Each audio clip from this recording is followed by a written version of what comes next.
We told you he'd be here at the top of the show, and now he joins us, Leader of the Opposition, Dr. the Honorable Peter Phillips. And we're going to touch on a few issues that are affecting the nation, as we should. So it's great to have him. Good morning. Welcome to Smile Jamaica. It's morning time. Good to see you, sir. Be here. I'm going to start off soft first. Okay. That's How has it been the first couple of days, months, as the Leader of the Opposition for you?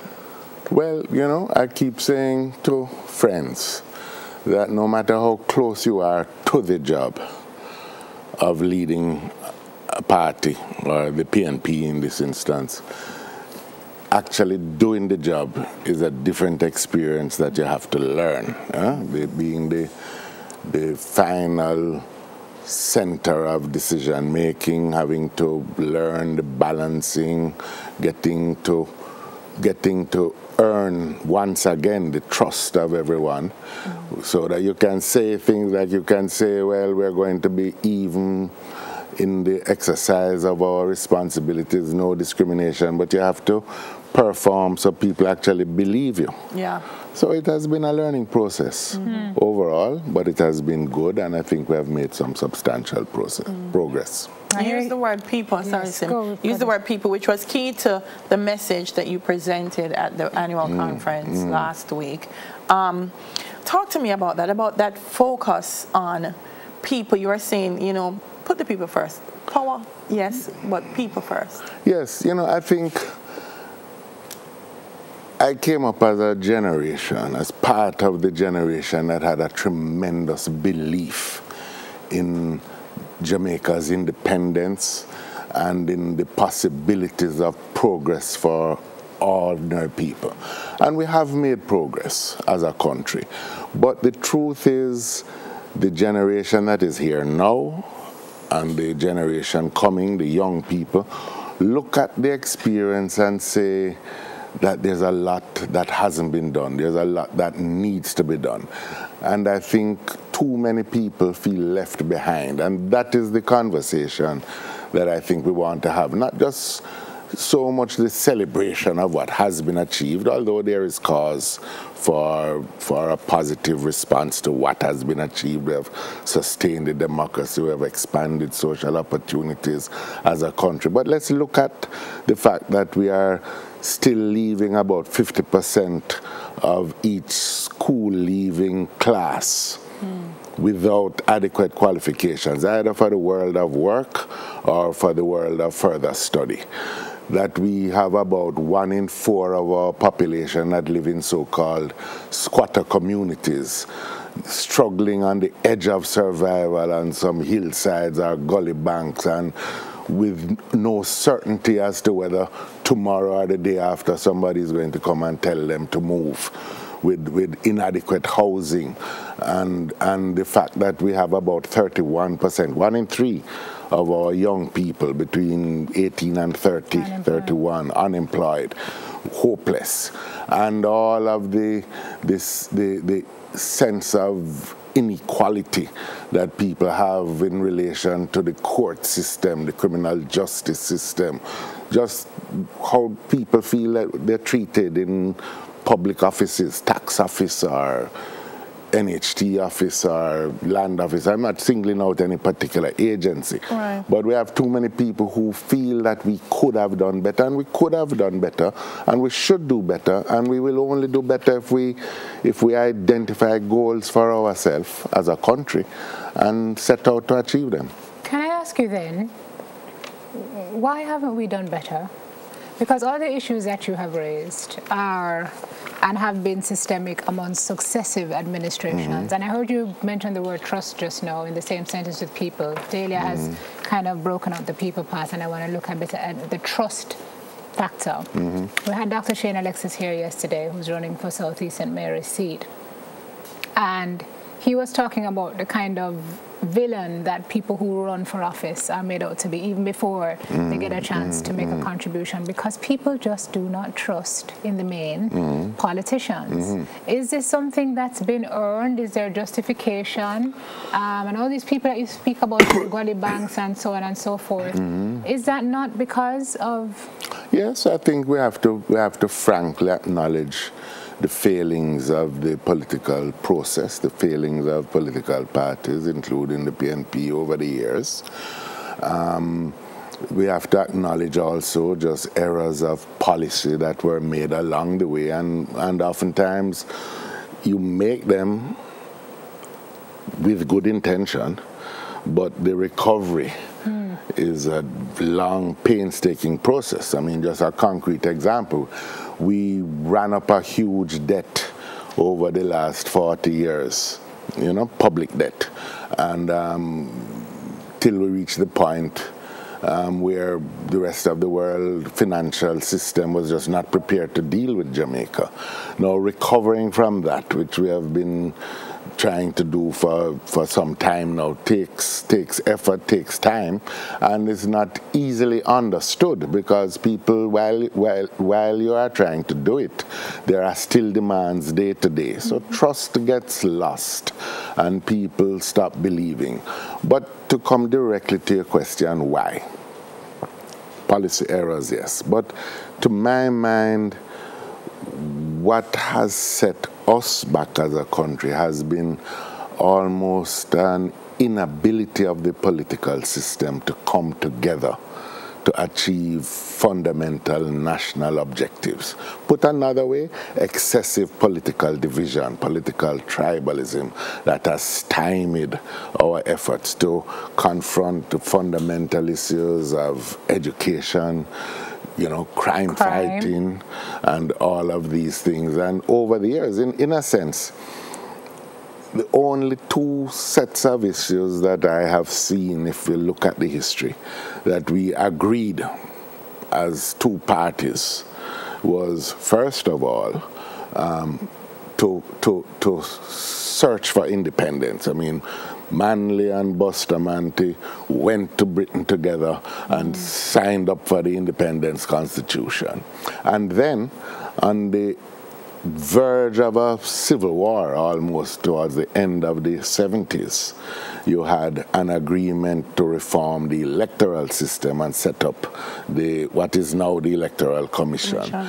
But outside of those two things, we haven't really sustained effort. And this is effort that has to be sustained beyond 5-year cycles of elections. How do you overcome that, though, Dr. Phillips? Because even, I mean, in your presentation, there were a number of areas that you said, and you've launched a number of commissions. I want to talk about them: education, land, and so on. But it seems every time you say this is what we want to do, I see criticism like, oh, so why you never did it before? And why are you just saying this now? How do you regain that kind of trust from the public? Well, first of all, it's going to take sustained effort. You can't get diverted by criticism, much of it which is not what I would call sincere criticism. That is to say, it is aimed at destroying the effort and sustaining the division. So you have to work above it. Secondly, I remain convinced that we need to nurture civil society, independent opinion outside of the political parties. You know, that's why I think, you know, groups such as the human rights groups, the environmental groups, the private sector, the trade unions, and all of those need to be encouraged to express their voices. The debate, unfortunately, and because of a lot of the actions of political parties, but the debate is too centered upon just political parties debating with each other. The rest of society needs to assert itself. Jamaica belongs to everybody, not just the political parties and political party leadership. And so those in political leadership have to almost see their role, and certainly I see mine, as nurturing the dialogue with the rest of the society, encouraging it.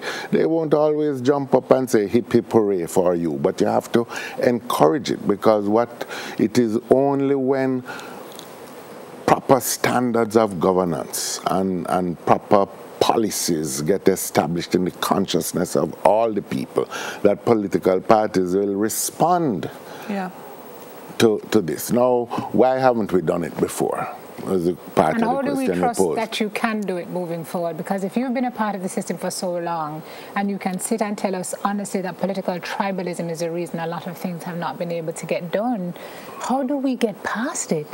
Well, you know, I think we have. We mustn't deny that real effort has been made to achieve some of the things, and we just need to sustain it. I mean, there have been points in time when Prime Minister Patterson was in place and Mr. Siaga was leader of the opposition, the Vale Royal talks got going, and there were discussions around particular areas. We have to accept also that there was once a time when political violence was a central part of our reality, and that it is not so now. Yeah. You know, there are more things to be done, and I think that that's part of the answer to the question of why haven't we done it before. There are challenges that are central to every particular period. In the last administration of the PNP, I can tell you frankly, it was to rescue the country from the edge of bankruptcy. It took every energy.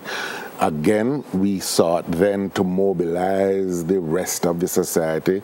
We established the EPOC, put the trade unions were part of it, private sector, farmers' organizations, JS, and civil society groups, and it carried the country through some very difficult times. Now we have to build on all of these things. Yeah. All right, we have to take a break, Dr. Phillips. We're going to keep talking because still have to talk about crime, the political, ombudsman, much more. So stay with us. Dr. Peter Phillips, leader of the opposition, is with us on Smile Jamaica. We'll be right back.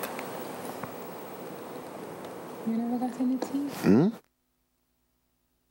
All right, so welcome back. We're with leader of the opposition, Dr. the Honorable Peter Phillips. We're going to get right into it because time flies. Crime, Dr. Phillips, used to be under your portfolio at one point. It's a monster. What are your views on what's happening and how should we approach it? Well, I think it's going to require mobilizing the whole society. It's going to mean that we have to, first of all, reform the police force and deal with very real issues there of rebuilding trust between the police and the population. It means that we have to continue our effort with, improving the investigative capabilities of the police force, because the only real solution to crime, is to be able to identify perpetrators, take them before the courts, and convict them. That's when it will be evident to everybody that crime doesn't pay. So we need to fix our justice system then? We need to fix the justice system, the court side of it also, because you can't be holding cases 6 years after the event. Witnesses get intimidated, they die, they go away, and you have all of this problem of getting conviction. So that's one dimension of the problem. At another level, you have to really get into the school system and change the values. People, the sound and clear sense of what is right and what is wrong needs to develop from the very earliest ages. Then we also need to face the very real capacity of being able to go into the high crime communities and bring about a stop through social interventions and increased police presence. In a sense, the zone of special operations does one part of it if properly administered, because that would mean that you have to genuinely ensure that it is a police or security force led operation, but it's not an overall solution. Because it is very manpower intensive. We have about 400 people or so down in one area of the country, and as you can see, crime is continuing unabated throughout the rest of the country. That means that you have to have the resources for the police and the military that are going to be sustained and utilized across the island. We have said that one of the things that needs to be done immediately is to add resources to the current budget of the security forces. You know, they need cars, they need intelligence gathering equipment, they need more pay for the police, because it is a lot to ask of someone to go out and put their life on the line every day and feel at the same time that the society is not regarding them. I mean, a lot of it is just the psychology that is involved. So it needs a multifaceted approach. And I think that what I would like to see is some effort to mobilize all the society, the churches, the trade unions, you know, who are influential at the workplace, the private sector, the school communities, the parents, the neighborhood watches, and the community associations, who can all decide how we are going to approach it. Criminals among us need to understand that there is no welcome anywhere, and people can't see this as just something to be left to the security forces. We all have our part. We have to jump in. Yeah, in 06, there's a particular politician who, or Jamaica was referred to as the murder capital of the world. That was when you were the minister of security minister. 1,674 murders. We're doing pretty badly now, but as Adelia alluded to earlier, sometimes when a party's in opposition, they have all the answers, and people say, well, why didn't you do that then? So how do we know now that you have the fix? Well, I think if we look at the numbers, quite frankly, we see that we in recent years, in the last 10 years or so, you were at a high point coming into 2010, 28, 29, 2010, then there was the West Kingston operation, which shocked the system, and it went down. And then in the period, in the 4 years, when Minister Bunting was the minister, it was down to about the 1,000 murders a year number, up plus or minus 100. You know, kind of around that area, and it was climbing. But we learned some things. I think we have learned things along the way, and we need to put those into practice. We learned from us way back as when I was Minister of National Security, that the need to identify the individuals. We were able to reverse the whole trend of Jamaica being the cocaine capital of the world. Transshipment. Remember when here Jamaica was deemed air cocaine, our planes were being seized, they couldn't get into countries. And that was simply done by locking up, with collaboration from our international partners, the people who were involved in this. We have half a minute, Dr. Phillips, and I don't want you to go without giving me a comment about the political ombudsman, and what's your position on her role and in responding to questions from her and her scope. I think the political ombudsman, again, this is an office that was created, one of the gains. And we had a public official who was given authority, wide-ranging authority, to investigate any issues of political discrimination, anything that was likely to cause political conflict, any act of perceived corruption in the system that would destroy the foundations of our democracy. And her powers need to be respected. She needs to be respected. The office needs to be respected. And I am prepared to respond to any questions that she has, and every other political leader should do so. Including the Prime Minister. Including the Prime Minister. Whose comments have come under some fire. I think his comments were quite misplaced, quite frankly, because it can come across as an attempt at intimidation of public officials, and that's just plain wrong. And she wasn't doing anything out of the ordinary, outside of her remit. Okay. All right, we have to go. Thank you so much for getting up early and being here with us. My great pleasure. Feel better, sir. All right, thank you. We have a little thing there. Leader of the Opposition, Dr. the Honorable Peter Phillips.